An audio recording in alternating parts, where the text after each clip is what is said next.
ये आपका maximum order of interference fringes.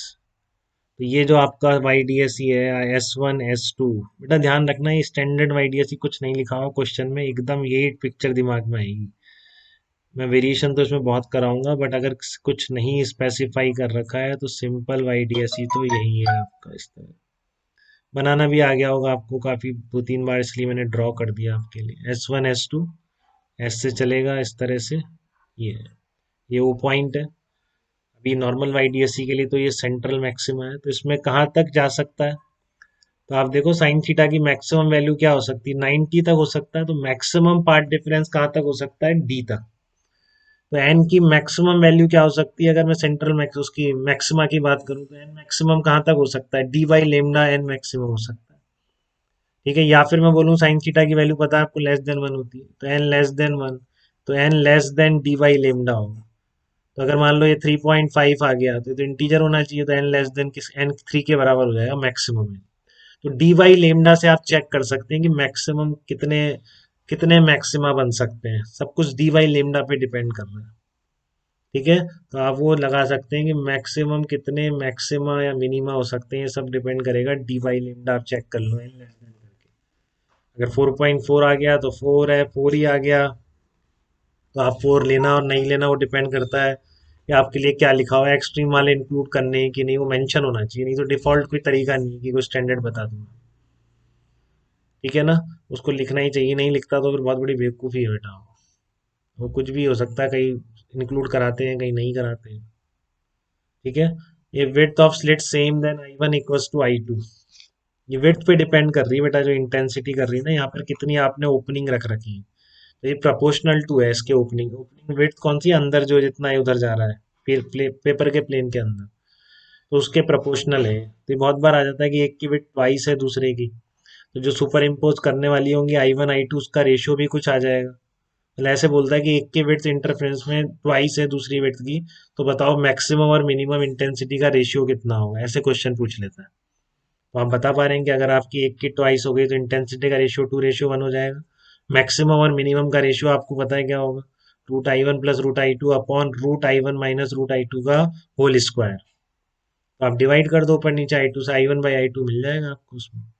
और I1/I2 यहाँ से ऑलरेडी आपने निकाल रखा है। तो इस तरह से मैक्सिमम और मिनिमम इंटेंसिटी का रेशियो आप निकाल सकते हैं हमेशा। ठीक है ना, विड्थ के रेशियोज। फिर एक इंपॉर्टेंट कंसेप्ट है इसकी, concept of fringe width. Fringe width क्या होती है वाईडीएससी में? तो ये आपकी बेटा तभी एप्लीकेबल है, देखो ध्यान से, जब ये आपकी थीटा बहुत स्मॉल है और आप साइन थीटा को y/d रख सकते हैं। क्योंकि जब आप ओ पॉइंट के काफ़ी क्लोज हैं तो दो कॉन्जिक्यूटिव फ्रिंजेस के बीच की डिस्टेंस या कॉन्जिक्यूटिव मिनिमा के बीच की डिस्टेंस ऑलमोस्ट कांस्टेंट रहती है, जिसको हम फ्रिंज विड्थ कहते हैं और बीटा से डिनोट करेंगे। ठीक है ना, इसको हम क्या कहते हैं, फ्रिंज विड्थ कहते हैं, और इसको हम किससे डिनोट करेंगे, बीटा से डिनोट करेंगे। तो मैंने लिख भी रखा है, एज लॉन्ग अगर कुछ नहीं लिखा हुआ तो आपको मान लेना, फ्रिंज विड्थ पूछिए तो आप मान ही लेंगे कि क्या वैरी हो। साइन थीटा को हम y/d लिख सकते हैं, फिर सीधा ही पूछ लिया, क्योंकि अगर थीटा स्मॉल नहीं है तो फिर ये फ्रिंज विड्थ कांस्टेंट ही नहीं है बेटा। और आप ये निकाल भी सकते हैं, आप कहेंगे मैं भेज भी दूंगा, मैंने निकाल रखा है। अगर थीटा बढ़ता जाता है तो एक्चुअल में ये फ्रिंज विड्थ बढ़ती जाएगी। ठीक है ना, एक्चुअल में थीटा के बढ़ने के साथ साथ दो कॉन्जिक्यूटिव मैक्सिमा या मिनिमा के बीच की डिस्टेंस बढ़ती है। क्यों, डेरिवेशन यहाँ करने का कोई मतलब नहीं है, कोई पूछने वाला है नहीं आपसे।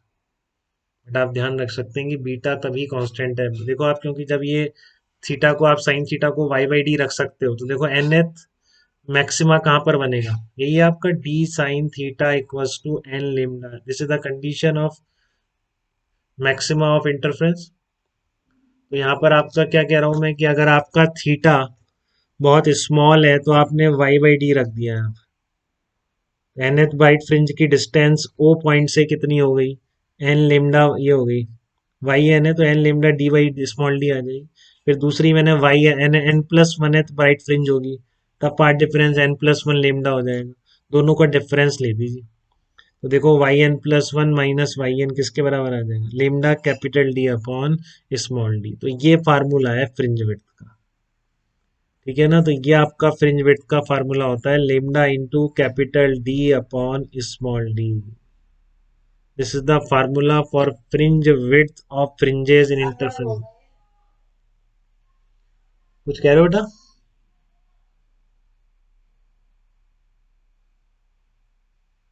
फ्रिंज विड्थ किसको बोलेंगे? Lambda capital D upon small D को बोलेंगे। एंगुलर फ्रिंज विड्थ क्या होती है? एंगुलर फ्रिंज विड्थ, अब एंगुलर फ्रिंज विड्थ में एंगल का डिफरेंस है कि पहली जो मैक्सिमम मान लो थीटा वन पे है, दूसरी थीटा टू पे है, तो theta two minus theta one. ये बहुत कम पूछते हैं, फिर भी कोई पूछ ले, बट फ्रिंज विड्थ से जनरल मीनिंग हमेशा यही है, ये बहुत ही वाइडली यूज्ड है। बीटा। एंगुलर फ्रिंज विड्थ पूछ ले तो कुछ नहीं है, कैपिटल डी हटा दो आप यहाँ से बस, क्योंकि देखो d sine theta n lambda, d sine theta dash n plus one lambda. अब ये बहुत छोटा है, तभी आपकी एंगुलर फ्रिंज विड्थ कांस्टेंट आएगी, तो साइन थीटा को थीटा रख दिया, साइन थीटा डैश को थीटा डैश रख दिया, डिफरेंस ले दिया, तो ये आपका डेल्टा थीटा मिल गया। डेल्टा थीटा कितना आ जाएगा बेटा? बहुत ही क्लियर होने वाला चैप्टर है एकदम, बस ज्योमेट्री लगानी होती है, और काफी सिंपल चैप्टर भी है। हम्म, ठीक है। तो फ्रिंज विड्थ और एंगुलर फ्रिंज विड्थ की कंसेप्ट भी क्लियर है क्या आपको?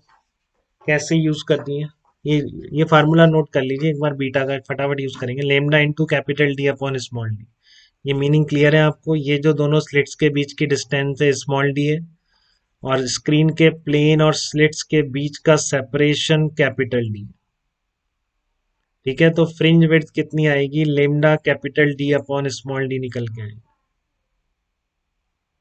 ठीक है, एंगुलर फ्रिंज विड्थ कैसे आएगी आपकी? बस कैपिटल डी हटा दो, lambda by D is called angular fringe width. ठीक है, इतनी बातें क्लियर हो गई हैं आपकी वाईडीएससी के बारे में। अभी न्यूमेरिकल पे आ रहे हैं अपन, अब काफी आप समझ गए हैं, अब आप जल्दी शुरू कर पाएंगे।